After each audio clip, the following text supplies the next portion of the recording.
আসসালামু আলাইকুম শিক্ষার্থীরা, তোমরা যারা ডিগ্রি প্রথম বর্ষে পড়াশোনা করো, তোমাদের পদার্থবিজ্ঞান দ্বিতীয় পত্র কোর্সের প্রথম অধ্যায় একক কোণের বলবিদ্যা থেকে আজকে তোমাদের একটি গুরুত্বপূর্ণ ম্যাথ সলভ করে দিব।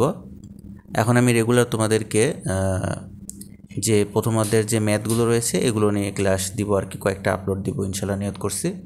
তো আজকে আর কি এই গাণিতিক সমস্যার প্রথম আর কি ম্যাথ আর কি একক কণার বলবিদ্যা থেকে অধ্যায় 1-এর এই ম্যাথটি খুবই ইম্পর্টেন্ট। এটা ডিগ্রি 10, 16 এবং 19 সালে এসেছিল।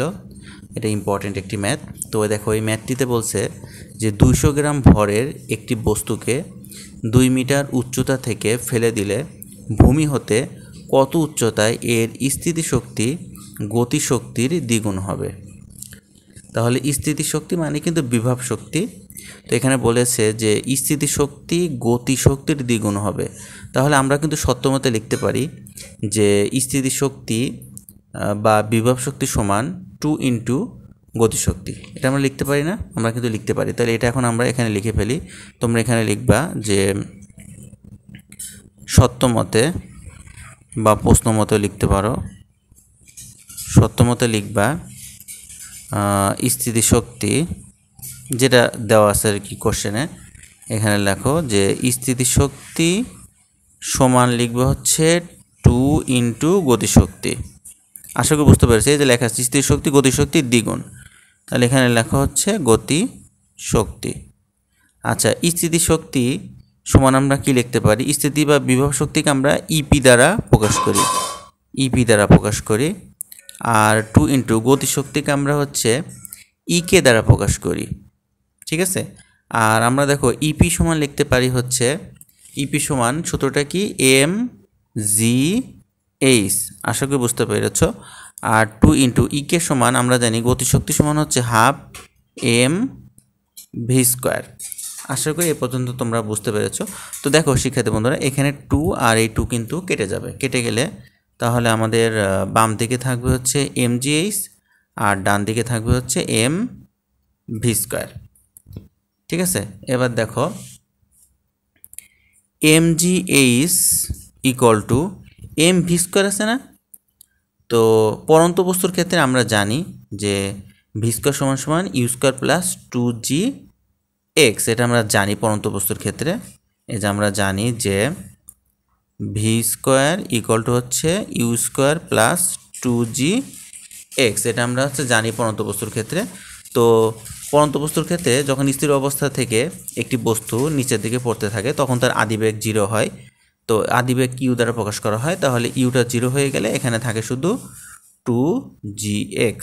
তাহলে ভি স্কোয়ার সমান আমরা লিখতে পারি কি 2gx আমরা লিখতে পারি। ঠিক আছে। তাহলে এখানে দেখো এম ইন্টু এই ভি স্কোয়ারের পরিবর্তে আমরা কি লিখব? 2gx লিখব। আশা করি তোমরা বুঝতে পেরেছ। তো দেখো এবার উভয় পক্ষ থেকে আমরা এম এবং জিকে ক্যান্সেল করে দিতে পারি। এই যে উভয় পক্ষ থেকে এম এবং জিকে আমরা ক্যান্সেল করে দিতে পারি। তাহলে আমাদের এখানে থাকে এইচ ইকুয়াল টু হচ্ছে 2x। তাহলে দেখো আমরা এইচ সমান লিখতে পারি হচ্ছে 2 থাকে আর কি থাকে x থাকে। ঠিক আছে, 2 থাকে আর হচ্ছে x থাকে। তো এখানে হচ্ছে এক্সকে আমরা দূরত্ব হিসেবে প্রকাশ করতে পারি। তাহলে এই দূরত্ব বা উচ্চতা এখানে কি দেওয়া আছে? দেখো 2 মিটার দেওয়া আছে, তাই না? তাহলে আমরা কিন্তু এখানে এক্সের পরিবর্তে কি লিখতে পারি? 2 লিখতে পারি। তাহলে দেখো তোমরা এখানে এইচ সমান লিখবা 2 ইন্টু 2 মিটার। ঠিক আছে। এখানে এম মানে হচ্ছে মিটার। তাহলে অতএব এইচ সমান আমরা কি লিখব? এইচ সমান আমরা লিখব হচ্ছে 4 মিটার। তাহলে এখানে সুতরাং তোমরা লিখবা যে 4 মিটার উচ্চতায় স্থিতিশক্তি গতিশক্তির দ্বিগুণ হবে। এটাই কিন্তু কোশ্চেনে বলেছে। আশা করি তোমরা বুঝতে পেরেছ। মানে ওখানে উচ্চতাটা বের করতে বলছে না যে কত উচ্চতায় এর স্থিতিশক্তি গতিশক্তির দ্বিগুণ হবে। তাহলে 4 মিটার উচ্চতায় স্থিতিশক্তি গতিশক্তির দ্বিগুণ হবে। উচ্চতাটা আমরা বের করলাম কত? 4 মিটার। ঠিক আছে। আশা করি তোমরা বুঝতে পেরেছ। তারপরে যদি তোমাদের কোথাও বুঝতে অসুবিধা হয় তোমরা অবশ্যই আমাকে কমেন্টে জানাবা। আর যারা তোমরা প্রথম বর্ষে পড়াশোনা করতেছো ডিগ্রিতে, তোমাদের প্রথম পত্র এবং দ্বিতীয় পত্র পদার্থবিজ্ঞান কোর্স আমি পেইড কোর্স চালু করেছি ইনশাল্লাহ। তোমরা যদি পেইড কোর্সটি সংগ্রহ করতে চাও তাহলে আমাদের হোয়াটসঅ্যাপ নাম্বার 01740322331 এই নাম্বারে যোগাযোগ করে তোমরা কোর্সটিতে ভর্তি হতে পারো। আর তোমাদের ম্যাথ কোর্সগুলো চালু করা হয়েছে, ম্যাথ 1 এবং 2 অর্থাৎ ফার্স্ট পেপার এবং সেকেন্ড পেপার, এটাও প্রথম বর্ষে চালু করা হয়েছে। তোমরা চাইলে এটাতে ভর্তি হতে পারো। এবং যারা ডিগ্রি দ্বিতীয় বর্ষে পড়াশোনা করো, তোমাদের ফিজিক্স তৃতীয় পত্র এবং চতুর্থ পত্র কোর্স চালু করা হয়েছে এবং ম্যাথ তৃতীয় এবং চতুর্থ পত্র চালু করা হয়েছে। এজন্য তোমরা দেরি না করে আজই যোগাযোগ করে আমাদের এই কোর্সগুলো সংগ্রহ করে ফেলো। তোমার ভালো থাকো, সুস্থ থাকো। আজকে এখানে শেষ করছি। আল্লাহ হাফেজ। আসসালামু আলাইকুম ওয়া রাহমাতুল্লাহ।